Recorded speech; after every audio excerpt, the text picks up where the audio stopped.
नमस्कार, मैं हूं पारेख और आप देख रहे हैं पंजाब केसरी राजस्थान।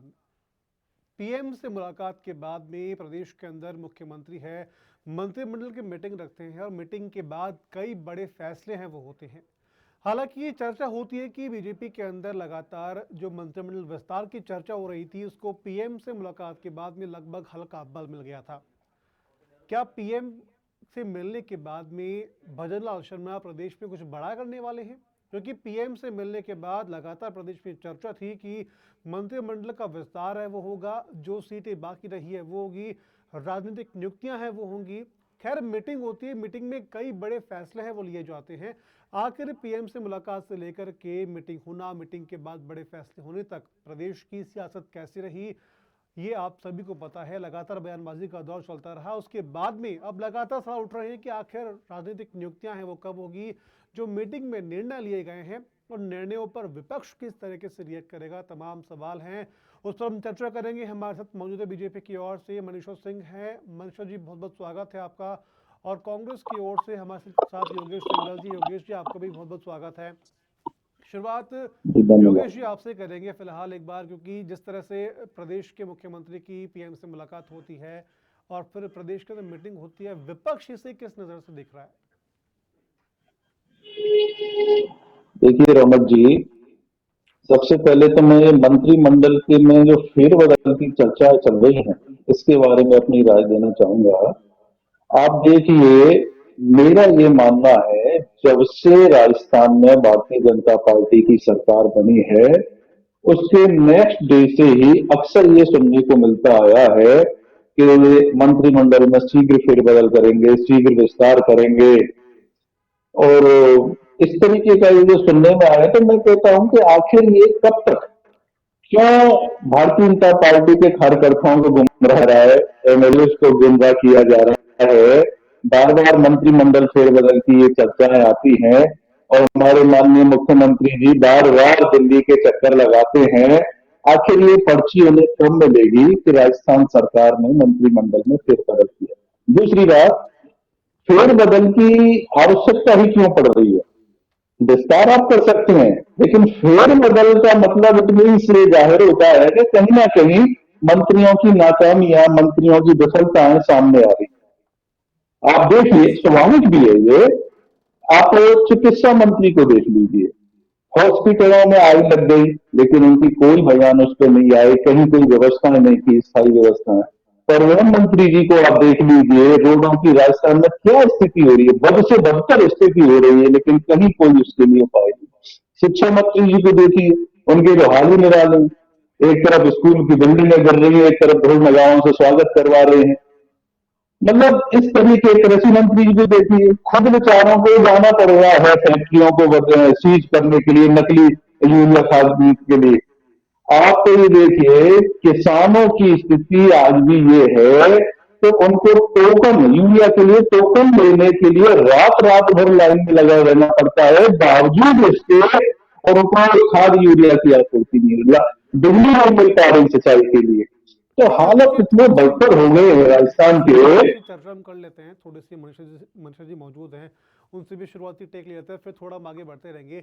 मनीषा जी, लगातार जब भी विपक्ष से बात की जाती है, मंत्रिमंडल को लेकर के बात करनी हो, प्रदेश के मुख्यमंत्री को लेकर के बात करनी हो, लगातार पहली चर्चा और पहला जवाब यही निकलता है कि आखिर दिल्ली से पर्ची है वो कब आएगी। आखिर पर्चे का सिस्टम है, विपक्ष लगातार आरोप लगाता है, तो सत्ता पक्ष इसका काउंटर कैसे करेगा? सबसे पहले एक बार आप इसका जवाब दीजिए एक बार।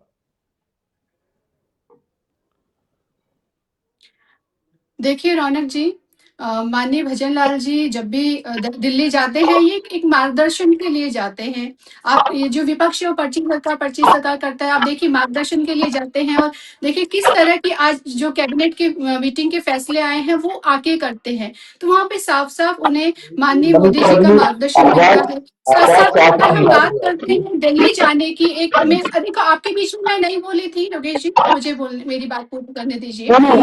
आपके साउंड आपके करिए, समय साउंड करिए। जी जी आपके समय में जब जब जब दिल्ली जाते थे तो एक परिवार से मिलने जाते थे आप लोग। आपके जो कांग्रेस के जो भी पदाधिकारी जो जाते हैं वो एक परिवार से मिलने जाते हैं। हमारे मुख्यमंत्री जी जाते हैं तो वो इतना बड़ा मार्गदर्शन लेके आते हैं, और इस तरह की जो कैबिनेट की जो मीटिंग के फैसले आए हैं, आप ये देख लीजिए। अगर जो भी जो ये फेरबदल की जो बातें हैं, जो भी जो कयास लगाए जा रहे हैं, वो सूचित किया जाएगा। देखिए, प्रशासनिक प्रक्रिया का ये सामान्य हिस्सा है, और जब कभी भी होगा वो पहले से सूचित कर दिया जाएगा। जो कांग्रेस है वो हर चीज में राजनीति दिखाती है। आप देख लीजिए कि जो शोर मच रहा है वो विपक्ष शोर मचा रहा है यहाँ पे। अभी जब भी कभी भी होगा तो, और हमारे जो माननीय मुख्यमंत्री जी वो यहाँ पे अहम बैठकें ले रहे हैं, कैबिनेट मीटिंग हुई है, उसमें बहुत ही अच्छी फैसले हुए हैं। उन पे अगर हम बात कर लेते हैं तो एनआरआर नीति आई है, जो प्रवासी राजस्थानी है उनके लिए अब राज्यों से और ज्यादा मजबूती से जोड़ने के लिए ये नीति आई है। सामाजिक, सांस्कृतिक और आर्थिक संरचना को बढ़ावा देने के लिए ये नीति आई है। और ट्रेड प्रमोशन की बात करते हैं तो हमारे जो छोटे व्यापारी है उनको बड़ा प्लेटफॉर्म मिलेगा, उनको डिजिटल और ई कॉमर्स का प्लेटफॉर्म दिया जाएगा जो कि उनके व्यापार को बढ़ावा देगा। अगर हम पर्यटन नीति की बात कर लेते हैं तो राजस्थान को ग्लोबल सांस्कृतिक हब बनाने की दिशा में एक बहुत बड़ा कदम है। जन विश्वास का अध्यादेश अगर हम बात करते हैं उसके बारे में, तो जो छोटे मोटे अपराध है उनके लिए, उनको बढ़ाने के लिए काम है। जो ये जो सारे फैसले आए हैं वो बहुत ही स्वागत योग्य फैसले हैं। ठीक है, और मैं बिल्कुल बात करती हूँ, आपने एक बात कही कि प्रदेश के अंदर जो तमाम संस्कृति है उसको बढ़ाने के लिए प्रदेश की सरकार काम कर रही है। इस पर मैं एक बार थोड़ा सा जवाब लेते हैं योगेश जी। अगर बात करें प्रदेश में संस्कृति है, प्रदेश की मॉन्यूमेंट है, इनको बढ़ाने के लिए भी सरकार काम कर रही है, इसको आप किस तरीके से देखते हैं? इस पर विपक्ष क्या कहता है?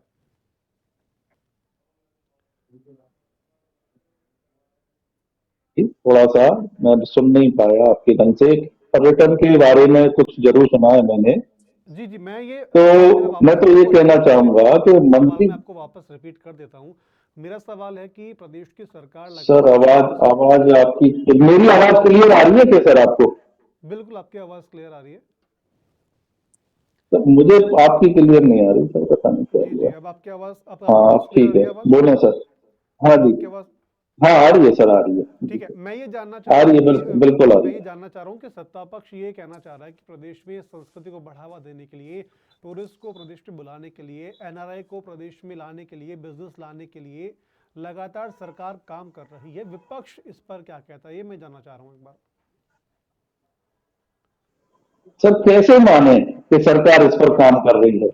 आप ये देखिए, अभी हाल ही में इन्होंने राइजिंग राजस्थान किया था, जी समिट की थी एक, उसमें कितने उन्होंने फैसले लिए, कितने अमल में आए। आपको मैं बता दूं, थोड़ा सा ब्रीफ करूं संक्षेप में, कि ऐसे ऐसे होटलों का एमओयू उन्होंने कर दिया जो पहले से ऑलरेडी कार्यरत थे, ऐसे ऐसे हॉस्पिटल्स का कर दिया, ऐसी ऐसी इंडस्ट्रीज का कर दिया जो पहले से वर्क में। तो कैसे माने कि ये क्या करने जा रही है सरकार?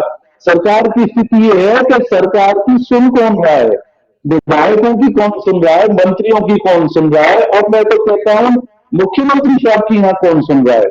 ब्यूरोक्रेसी चला रही है राजस्थान में सरकार। सब जानते हैं, भाजपा वाले भी जानते हैं इस चीज को, कि पूरे 100% ब्यूरोक्रेसी राजस्थान को चला रही है। मंत्रियों का, मुख्यमंत्रियों का कहीं रोल नहीं है। हाँ थोड़ा बहुत हो सकता है तो ऊपर से एक कभी लिख के आ जाता है कि आपको ये करना है, तो बस वही एक काम होता है, बाकी कुछ नहीं है। अभी हाल ही में उन्होंने जो मंत्रिमंडल की बैठक में निर्णय लिए हैं, आप देखिए, रजिस्ट्री के लिए उन्होंने रोक लगा दी और लोगों को सोसाइटी में जाना पड़ेगा।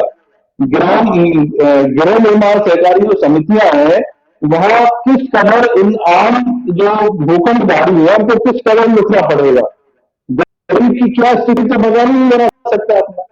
पूंजीपतियों को बढ़ावा दिया इन्होंने, जो ऋण रोक लगाई है। और सबसे बड़ी बात आप देखिए, उसके विरोध में पंजीयन विभाग से संबंधित जितने भी लोग हैं, चाहे वकील हैं या और कार्मिक हैं, आप हड़ताल कर रहे थे, अनिश्चितकालीन हड़ताल कर रखी है सरकार के खिलाफ।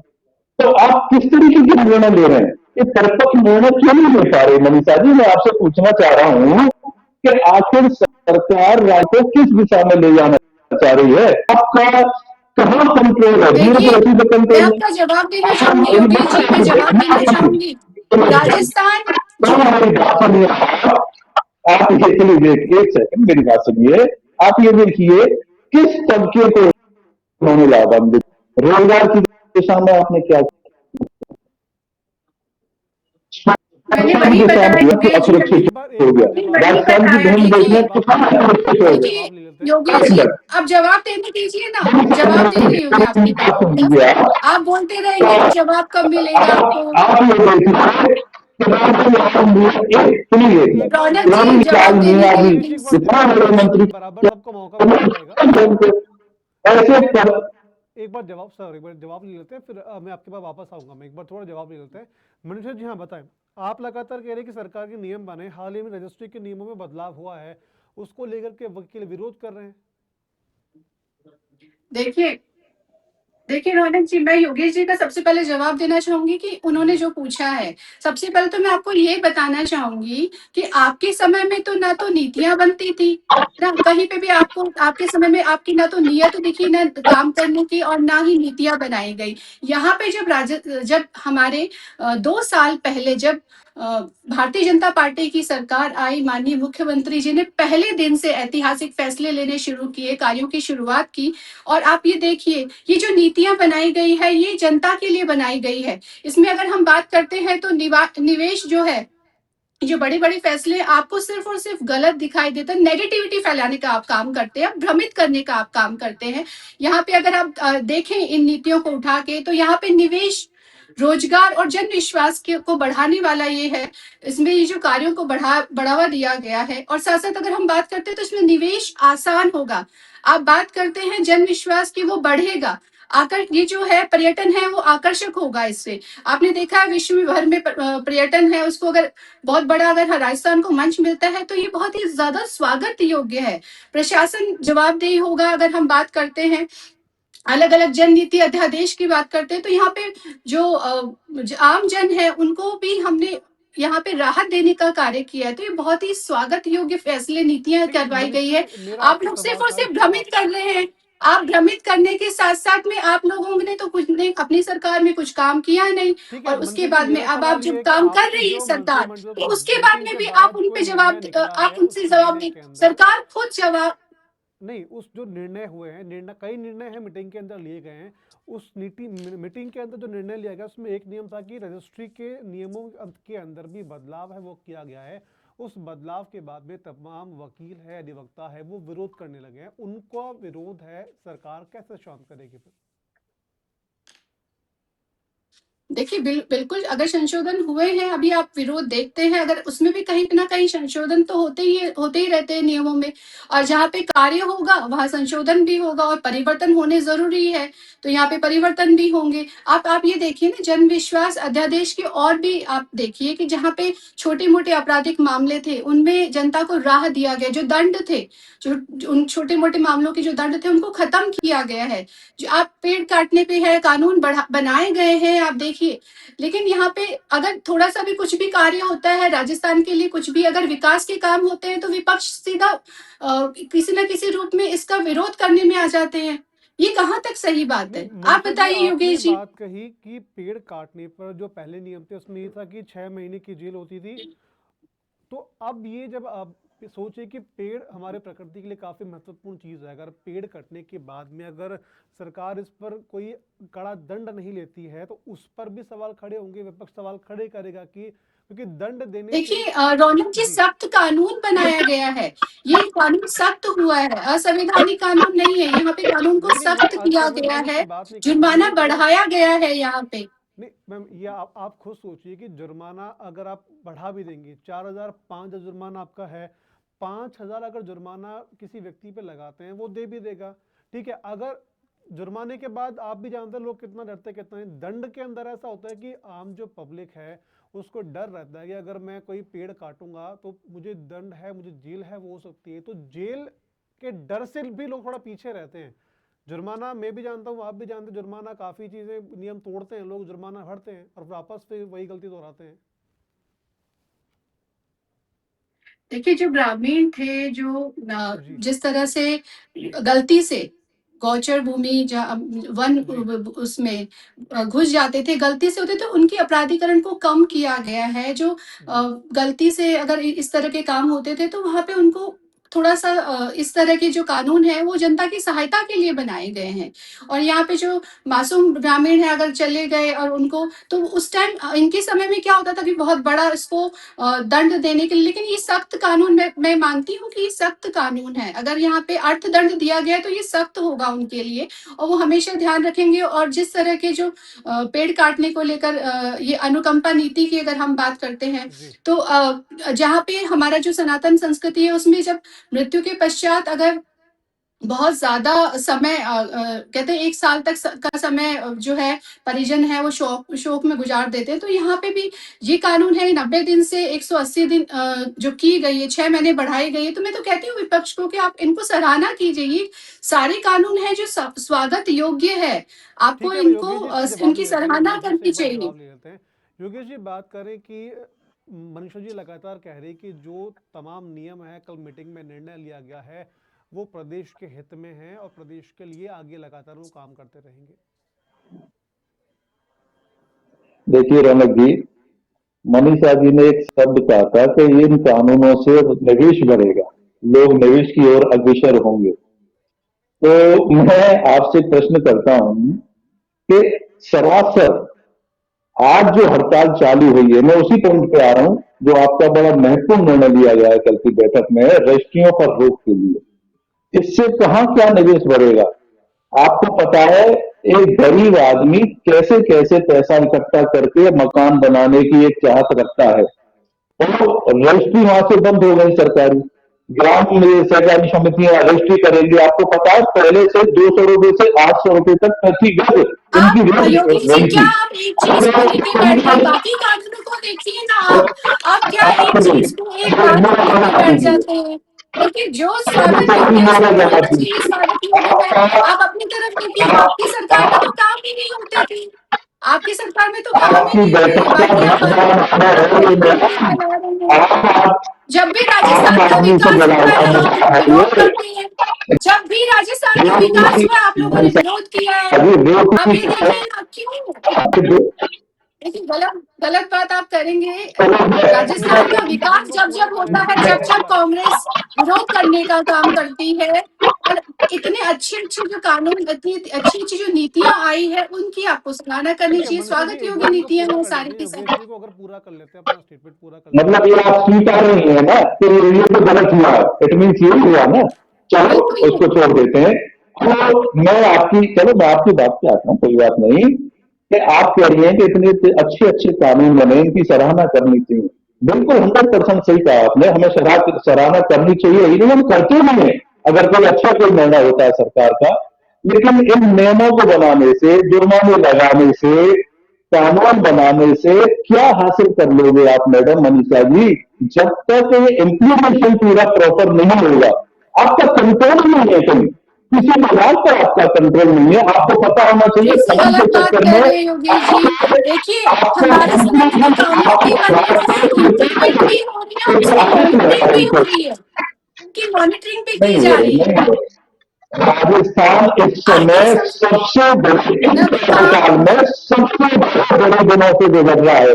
भारतीय जनता पार्टी की सरकार मनीषा जी राजस्थान में जब से बनी है, पिछली सरकारों की बात नहीं कर रहा, मैं भाजपा की बात नहीं कर रहा, पिछली सरकारों की।